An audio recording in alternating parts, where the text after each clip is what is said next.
वालेकुम दोस्तों, परिंदामा की एक नई वीडियो में मैं आप सबको वेलकम करता हूं। उम्मीद है आप सब खैरियत से होंगे और आपके बर्ड्स भी बिल्कुल ठीक ठाक होंगे।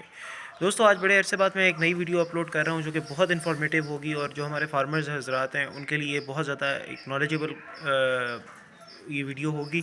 स्पेशली कि जब बर्ड्स में CRD क्रॉनिक रिस्पिरेटरी डिजीज़ आती है तो उसकी ट्रीटमेंट किस तरह की जाती है और उसके सिम्टम्स क्या होते हैं। तो आज मेरे पास इसी तरह का एक केस आया है। मेरे पीकॉक्स में से एक फ़ीमेल को जो वो सिम्टम्स शो कर रही है क्रॉनिक रिस्पिरेटरी डिजीज़ के, CRD के, या उसे जो है वो जब आप परिंदे को देखते हैं कि वो सांस मुश्किल से ले रहा है और उसे सांस लेने में दिक्कत हो रही है, मुंह खोल रहा है और जिस तरह रेशा जमा होता है उस तरह की अगर कंडीशन हो तो उसको हम लोग CRD बोलते हैं, क्रॉनिक रिस्पिरेटरी डिजीज़। तो आज हम इसी के बारे में बात करेंगे। तो वीडियो स्टार्ट करने से पहले आपसे रिक्वेस्ट है, आप मेरे यूट्यूब चैनल को सब्सक्राइब करें, वीडियो को लाइक करें और कमेंट सेक्शन में आपका कोई भी क्वेश्चन हो तो आप ज़रूर मुझसे पूछिएगा। मैं इंशाल्लाह पूरी कोशिश करूँगा आपको उसका जवाब दूँ। तो चलें वीडियो स्टार्ट।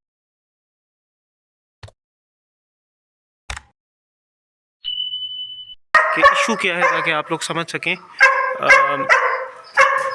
अब इसमें आप ये देखें, ये सामने मेल है और इसके ये कोई सिम्टम्स नहीं शो कर रहा है, ये बिल्कुल ठीक है, इसकी ड्रॉपिंग्स भी ठीक है और ये माशाल्लाह बिल्कुल हेल्दी है।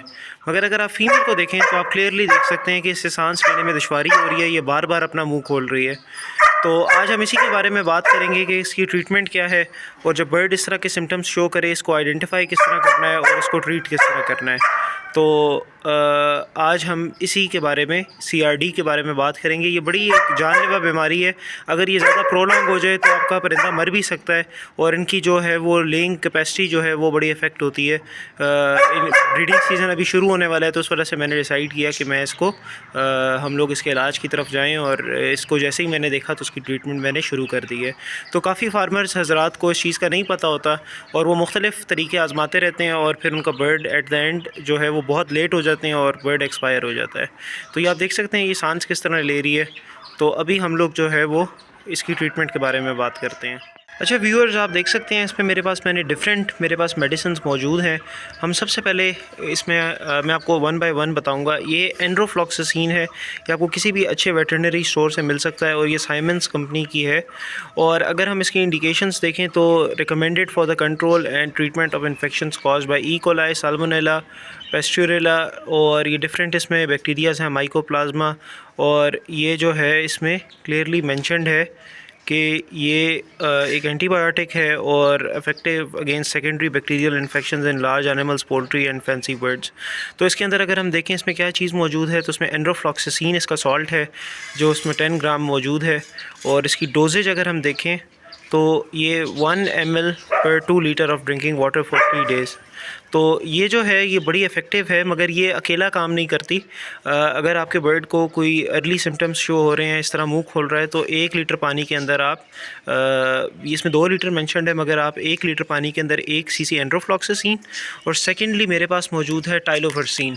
टाइलोफर्सिन जो है ये भी एक ब्रॉड स्पेक्ट्रम एंटीबायोटिक है। इसमें टाइलोसिन टेट्रेट है, एरिथ्रोमाइसिन है और फिर इसके अंदर ये जो है एक सॉल्ट और मौजूद है जो कि ये भी ब्रॉड स्पेक्ट्रम एंटीबायोटिक है और ये जितने भी बैक्टीरियल इन्फेक्शंस होते हैं उसमें ये कारआमद है। तो इसे भी देने का तरीका जो है वो ट्रीटमेंट 4 ग्राम पर लीटर ऑफ ड्रिंकिंग वाटर, मतलब आप एक छोटा चम्मच जो है वो 5 ग्राम का होता है, तो एक छोटे चम्मच से थोड़ा सा कम आप ये दोनों आप मिक्स करेंगे। एंड्रोफ्लॉक्सासिन भी आपने देनी है और टाइलोफर्सिन जो है वो 4 ग्राम 1 लीटर पानी के अंदर। तो ये दोनों मिक्स करके आपने परिंदे को at least 5 to 7 days depending upon the condition, कुछ परिंदे 3 दिन में भी अगर आपका बर्ड ठीक हो जाता है तो आप फिर ज़्यादा एंटीबायोटिक ना दें। 3 दिन से लेकर 5 दिन तक या 7 दिन तक भी ये दी जा सकती है। अगर हालत उस परिंदे की फिर भी बेहतर नहीं होती और आपको लग रहा है कि परिंदा जो है वो बेहतरी की तरफ नहीं जा रहा, तो फिर हम लोग इंजेक्टेबल्स की तरफ जाते हैं ताकि हमारा जो है वो कीमती परिंदा वो बच सके। तो उसमें अब मेरे पास क्या क्या चीज़ें मौजूद हैं मैं आपको दिखाता हूँ। ये एमीवाइकॉम है।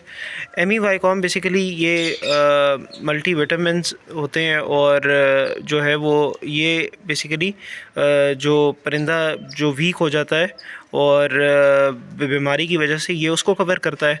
तो इसकी जो इंडिकेशन है वो आपने जो है पोल्ट्री के अंदर 1 ml पर 5 kg जो है ना ये आपने इस हिसाब से देनी है, इसकी इंडिकेशन लिखी हुई है। मतलब 1 ml जो है वो 5 kg के परिंदे के लिए। अब अगर मोर है मिसाल के तौर पर, तो मोर का वज़न तकरीबन 5 किलो है, तो ये से मैं 1 ml इंजेक्ट करूँगा इसके गोश्त में। तो ये एमीवाइकॉम, ये बेसिकली उसकी वीकनेस को, इलेक्ट्रोलाइट्स को, अमाइनो एसिड्स को ये चीज़ पूरी करेगी, एंटीबायोटिक नहीं है। फिर उसके बाद हमारे पास जो है ना, मेरे पास अब 2 एंटीबायोटिक्स मैं मोस्टली यूज़ करता हूँ जो कि बहुत ज़्यादा इफेक्टिव हैं। एक ये LSA है, इसमें लिंकोमाइसिन मेन सॉल्ट है और इसमें बाकी भी मौजूद हैं। और इसकी जो इंडिकेशन है वो ये इसमें क्लियरली मेंशन्ड है कि ये पोल्ट्री में CRD और CCRD, फाउल कोलेरा और बाकी जो है इस तरह के इन्फेक्शंस हैं, ये उनको कवर करता है। और इसमें जो है वो इसकी डोजेज जो पोल्ट्री के लिए है वो है 0.25 ml पर 5 जो है ना 5 kg बर्ड के लिए 0.25 ml। तो बेसिकली ये मैं जो इसकी डोजेज रखता हूँ ये 0.1 cc जो है वो पर kg के हिसाब से इसको आप इंजेक्ट करेंगे परिंदे की जो सीने की हड्डी होती है उसमें, तो ये बहुत ज़्यादा इफेक्टिव है। और इसके अलावा जो एक और है जो मेरी फ़र्स्ट प्रायोरिटी होती है, जंटा कॉम्बिसोन है। ये बहुत ज़्यादा जो है ये मौसर, ये एंटी इन्फ्लेमेटरी भी है, पावरफुल एंटीबायोटिक भी है और इससे जो है ये बहुत ज़्यादा फ़र्क पड़ता है। इसमें टाइलोसिन टेट्रेट है, जेंटामाइसिन सल्फेट है, डेक्सामेथासोन है और इसमें जो है वो एक और सॉल्ट भी मौजूद है। अब अगर इसके बारे में हम लोग इसकी इंडिकेशंस पढ़ें तो ये भी जो है ना, इसमें 2 पावरफुल एंटीबायोटिक्स हैं प्लस 1 इफेक्टिव एंटी इन्फ्लेमेटरी है। और ये जो infection cause by sensitive germs जो होते हैं, जो जरासीम होते हैं, उनके ख़िलाफ़ बड़ा मौसर काम करता है। और इसमें भी CRD और CCRD, ब्रोंकाइटिस, कोराइज़ा, एंटेराइटिस, एलर्जीज़ और बैक्टीरियल इन्फेक्शंस में ये बड़ा ज़बरदस्त काम करता है। तो इसकी जो पोल्ट्री है वो 1 ml पोल्ट्री के लिए 1 ml पर 10 kg, मतलब 10 kg के बर्ड्स के लिए 1 ml ये आप यूज़ करेंगे। तो आप इसे इसकी जो है वो जो मैं यूज़ करता हूँ, ये तकरीबन अगर मेरे पास 5 किलो का परिंदा है तो उसके लिए ये 0.5 cc 0.5 cc ये उसके लिए आएगा। मतलब अगर 10 kg का हाफ़ किया जाए तो 1 ml की जगह 0.5 cc, ये मोर की मैं बात कर रहा हूँ। तो आप इसी तरह बाकी जो है वो कैलकुलेट कर सकते हैं बाकी बर्ड्स के हिसाब से। तो ये बहुत ज़्यादा इफेक्टिव है, इससे बहुत ज़्यादा फ़र्क पड़ता है। साथ आप एमीवाइकॉम चलाएं। और अगर फिर बर्ड उससे भी नहीं ठीक होता और आप बहुत ज़्यादा लेट हो गए और आपका बर्ड बड़ी सेंसिटिव पोजीशन में चला गया है कि जिसमें वो ना खा रहा है ना पी रहा है, तो उसमें फिर हमारे पास लास्ट ऑप्शन जो होता है वो टाइलोपेन होता है। टाइलोपेन एक बहुत ही ज़्यादा बेहतरीन किस्म का जो है ना वो एक एंटीबायोटिक भी है और इसके अंदर जो है वो ये एंटी इन्फ्लेमेटरी भी है। तो ये जो है ये 0.1 cc पर kg के हिसाब से जो है ना हम लोग बर्ड को इंजेक्ट करते हैं। कि मतलब जो इंसुलिन है, मैं आपको इंसुलिन भी दिखा देता हूँ। ये इंसुलिन सिरिंज है जो बिल्कुल छोटी होती है। इसमें ये क्लियरली मेंशन्ड होता है कि 10, 20, 30। तो 10 मीन 0.1 है और इसमें 100 यूनिट्स होते हैं। तो अब इसमें 5 यूनिट्स मोर के लिए, मतलब आपने 50 जो है वो यूनिट्स जो 0.5 cc बनता है, तो ये आपने जो है ना वो इंजेक्ट करना है सीने की हड्डी के अंदर। और ये भी बड़ा ज़्यादा इफेक्टिव है और इससे बड़ा फ़र्क पड़ता है। और जब आप एंटीबायोटिक दे रहे होते हैं तो आपको लाजमी बर्ड को साइमोस्ट्रेस में रिकमेंड करता हूँ। ये मल्टीविटामिन्स होते हैं। अगर आप एमीवाइकॉम नहीं लगा रहे तो ये वाटर सॉल्यूबल, क्योंकि इंजेक्टेबल ज़्यादा जो है वो लगाने से बर्ड स्ट्रेस में चला जाता है और एंटीबायोटिक से भी स्ट्रेस में जाता है। तो ये जो है ये भी बड़ा इफेक्टिव होता है। और इसकी जो डोजेज है वो 1 ग्राम पर 4 लीटर, मतलब 1 ग्राम जो है 4 लीटर पानी के अंदर आपने 3 दिन के लिए चलाना है। तो इससे बहुत ज़्यादा फ़र्क पड़ता है। और जो है ना मैं बिफ़ोर एंड आफ्टर वीडियो भी साथ अटैच करूँगा इंशाल्लाह। वो अपकमिंग नेक्स्ट वीडियो में मैं आपको बताऊँगा कि जो ट्रीटमेंट मैं यूज़ कर रहा हूँ। अभी मैं जेंटा कॉम्बिसोन इस्तेमाल कर रहा हूँ क्योंकि कीमती परिंदे हैं, तो इस वजह से मैं रिस्क नहीं लेना चाह रहा था। और साथ में पानी के अंदर टाइलोफर्सीन और एंड्रोफ्लॉक्सासिन मिला के दे रहा हूँ।